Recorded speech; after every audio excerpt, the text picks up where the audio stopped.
Salve a Igreja Online com a paz do Senhor. Nós vamos aqui meditar na palavra de Deus com o texto no livro de Isaías, capítulo 6, do versículo 2 ao 8, que diz: Serafins estavam por cima dele, cada um tinha 6 asas, com 2 cobria o rosto, com 2 cobria os seus pés, e com 2 voavam, e clamavam uns para os outros, dizendo: Santo, Santo é o Senhor dos Exércitos, toda a terra está cheia da sua glória.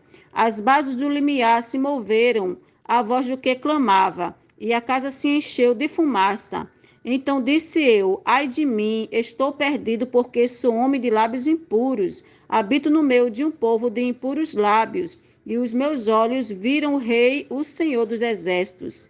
Então um dos serafins voou para mim, trazendo na mão uma brasa viva, que tirara do altar com uma tenaz. Com a brasa tocou a minha boca e disse: eis que ela tocou os teus lábios. A tua iniquidade foi tirada e perdoado o teu pecado. Depois disso ouvi a voz do Senhor que dizia: a quem enviarei? E quem há de ir por nós? Disse eu: eis-me aqui, envia-me a mim.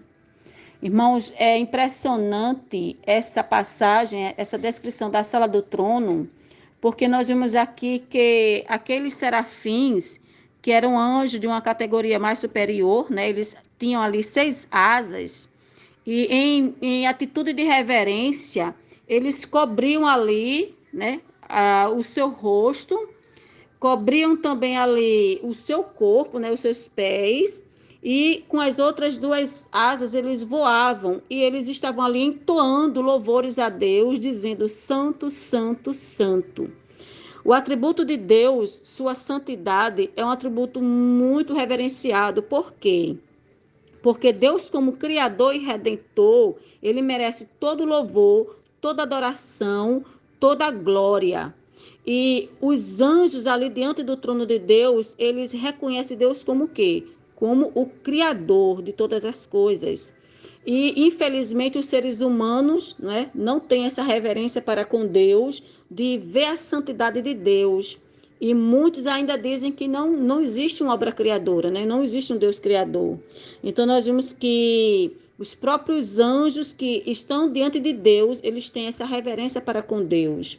Uma coisa importante aqui também é a situação do profeta Isaías, que ele reconhece sua indignidade como um homem pecador, como uma pessoa de lábios impuros, e é quando ali a brasa do altar toca ali a boca dele, e aquele homem que se sentia agora indigno, cheio de iniquidade, cheio de pecado, ele sente que sua iniquidade é perdoada, que seu pecado é tirado, e agora quando Deus ele faz o chamamento: a quem enviarei? Ele está disposto a cumprir sua missão, e ele diz: envia-me a mim.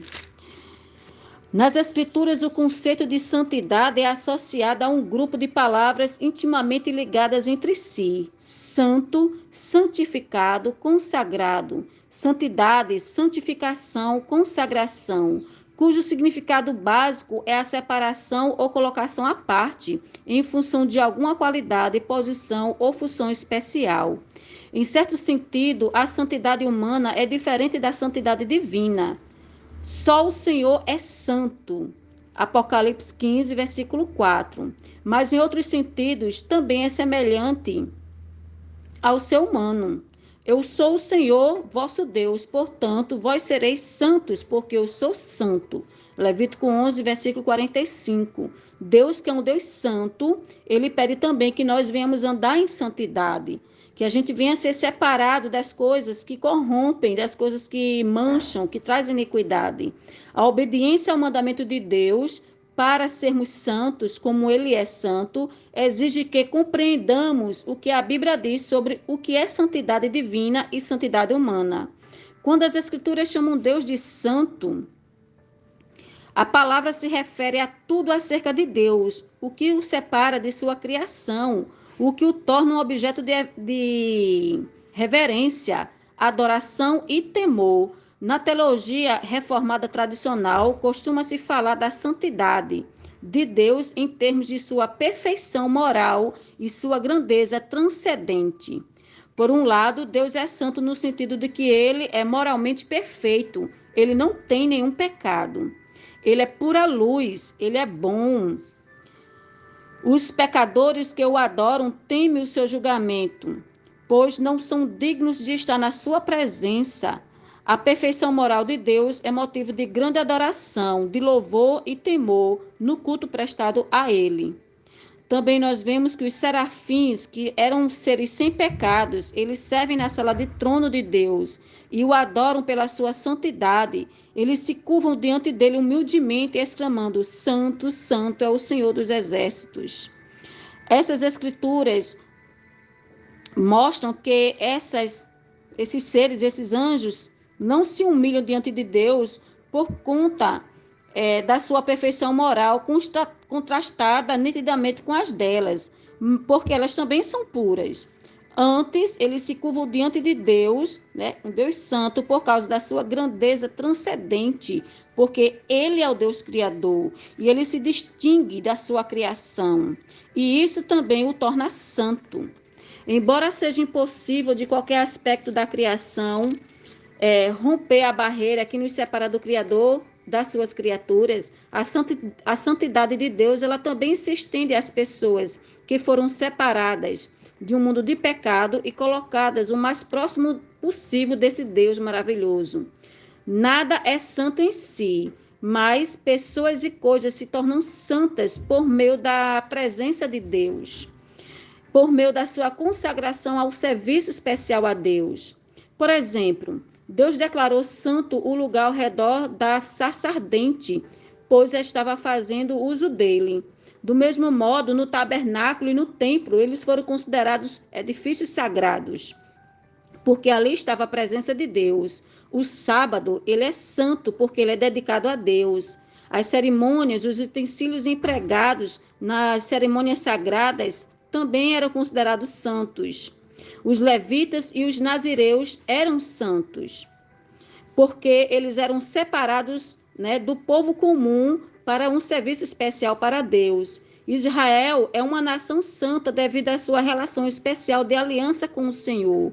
Nesse sentido, o cônjuge incrédulo do cristão, ele é santificado, e os filhos dos cristãos são santos.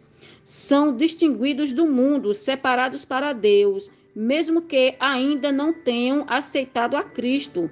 Portanto, a santidade dos seres humanos e de outras coisas criadas implica, em parte, na separação da corrupção deste mundo pecaminoso, a fim de viver em maior proximidade com Deus e servi-lo do mundo e servi-lo dedicado às coisas de Deus e não às coisas do mundo, no contraste com as práticas do mundo não santificado. Ao mesmo tempo, a santidade também se refere à dimensão moral da existência humana. As pessoas são santas quando obedecem aos mandamentos de Deus. A santidade moral ou santificação deve ser o objetivo constante de nossa vida, pois sem a mesma não podemos ver a Deus. Hebreus 12, versículo 14. O chamado à santidade de vida é feito com a mesma frequência no Antigo e no Novo Testamento. Os teólogos reformados costumam chamar esse desenvolvimento de santidade em todas as áreas da vida de santificação do cristão. Então, Deus ele nos chama para sermos santos, assim como ele é santo. E como podemos andar em santidade? Andando na presença desse Deus que nos santifica. Que Deus abençoe.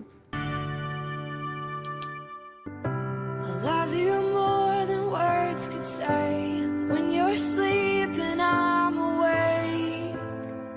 Tears on my pillowcase. Only one thing matters in this life. Will you make it to the